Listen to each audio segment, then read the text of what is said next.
Tiki-taka, hard counter-pressing, or offside traps. In soccer, there are many tactics to make the opponent look bad. But apart from such classics, there are always players and teams who come up with completely crazy moves and extremely curious tactics. Some of them are even on the border of illegal. Others are almost silly.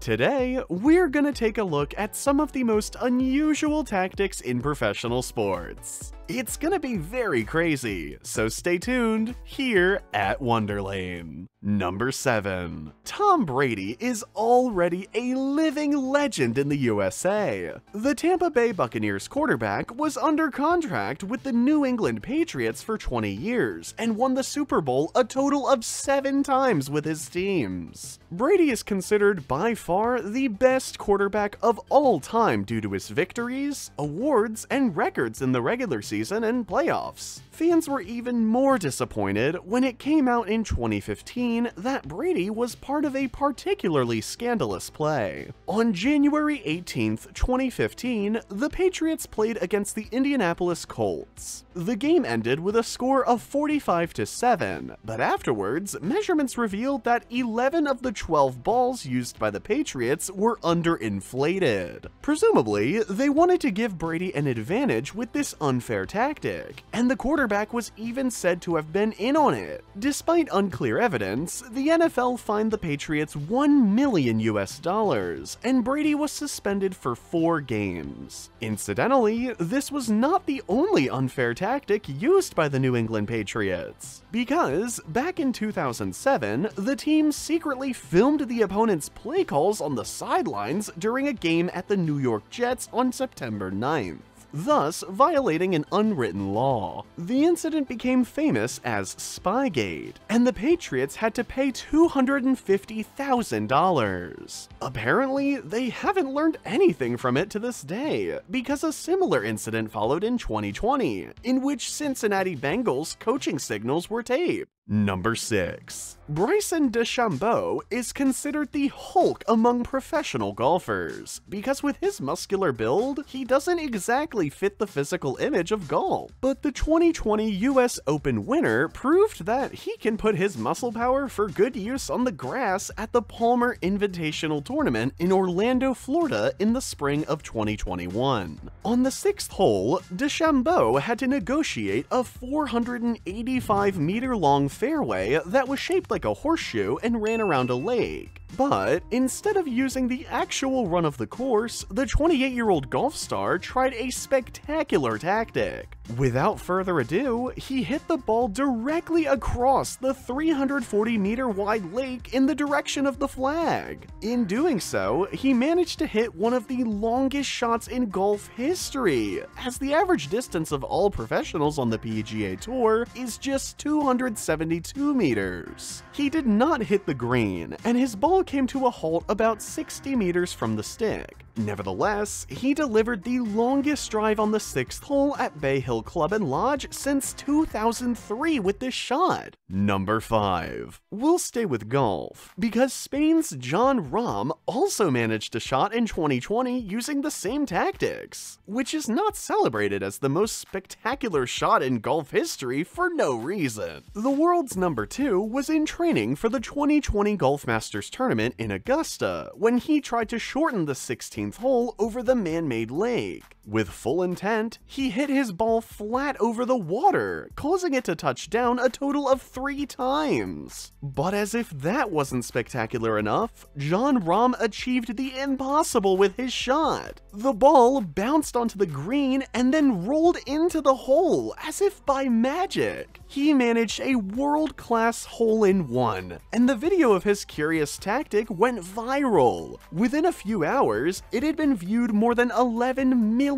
times and made Jon Rahm famous all over the world, even outside the golf scene. Number 4. The fact that soccer players can also be good actors is regularly demonstrated by the one or another foul. In 2015, the women's team of the British club Notts County proved that acting can also lead directly to a goal in a First League match against Arsenal London. At that time, Notts had the opportunity to take a free kick kick, and initially the whole situation was completely unremarkable. Laura Bassett set up the ball and was about to take a run-up to take the shot when she suddenly stopped in front of her teammates, Alex Greenwood and Ellen White. An argument ensued between the players over who should take the free kick. For a few seconds, all the field players were distracted, and Ellen White took the opportunity to place the ball into the goal. Notts County took the lead, and Ellen White later explained in an interview that the dispute had been a fake, of course. She was even sad that her tactic probably wouldn't work a second time. Number 3. The big Formula 1 teams are known for using sophisticated strategies to get their drivers to the podium. Just how blatant and reckless these tactics can be was demonstrated at the Singapore Grand Prix in 2008. We're talking about the tactics scandal that went down in Formula 1 history as Crashgate. At that time, Fernando Alonso was driving together with Nelson Piquet Jr. in the Renault team. With grid positions 15 and 16, it seemed to be a hopeless race for Renault, and initially the Grand Prix was completely unremarkable. On lap 12, however, the scandal took its course when Fernando Alonso suddenly turned off for a pit stop. At first, the unusually early stop caused astonishment, as Alonso fell even further behind. The commentators were still puzzling over what could be behind the action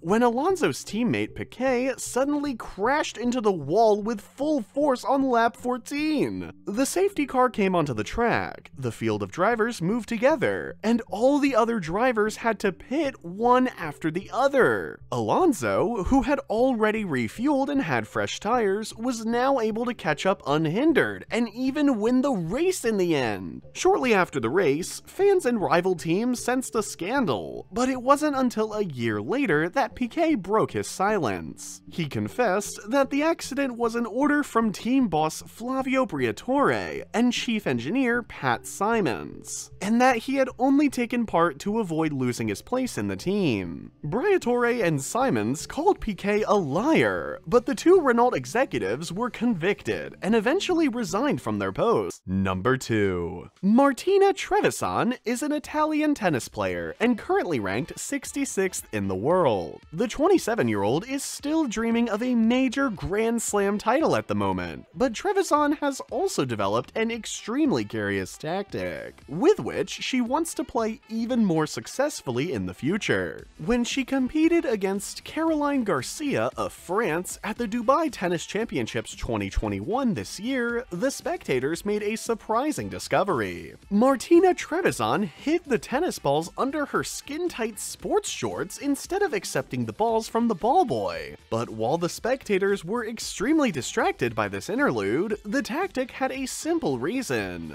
The tennis player wanted the balls to be moistened with sweat. At least, that was the assumption of the Italian tennis commentator of the match. According to him, she apparently hoped that this would make them fly better, since the slightly damp surface makes the balls somewhat heavier. However, this alleged tactic did not help. Martina Trevisan lost the match 6-2 and 6-4. Number 1. What would you do if you were a horse breeder and your best horse in the stable suddenly died? Exactly! You simply clone a new identical horse like in science fiction. What sounds totally crazy is now a common tactic in equestrian sport to continue breeding high-performance horses. Argentinians in particular, who earn millions from the elite sport of polo, are increasingly turning to clone horses, which are supposedly even healthier than the originals. Adolfo Cambiaso, one of the best polo players in the world, also relies on this controversial tactic to win tournament after tournament with his own polo team, La Delfina. Because, even if you don't believe it, a large number of his horses that stand on the field here have the identical genetic makeup. They are clones of his mare named Quartetera, who was named Best Argentine Polo Horse in 2006 and 2009. It's no wonder that Adolfo Cambiaso didn't want to do without his clones at the final of the Argentine Open. That's it for our video. Feel free to let us know in the comments which tactic surprised you the most. Otherwise, like this video if you enjoyed it, and see you next time,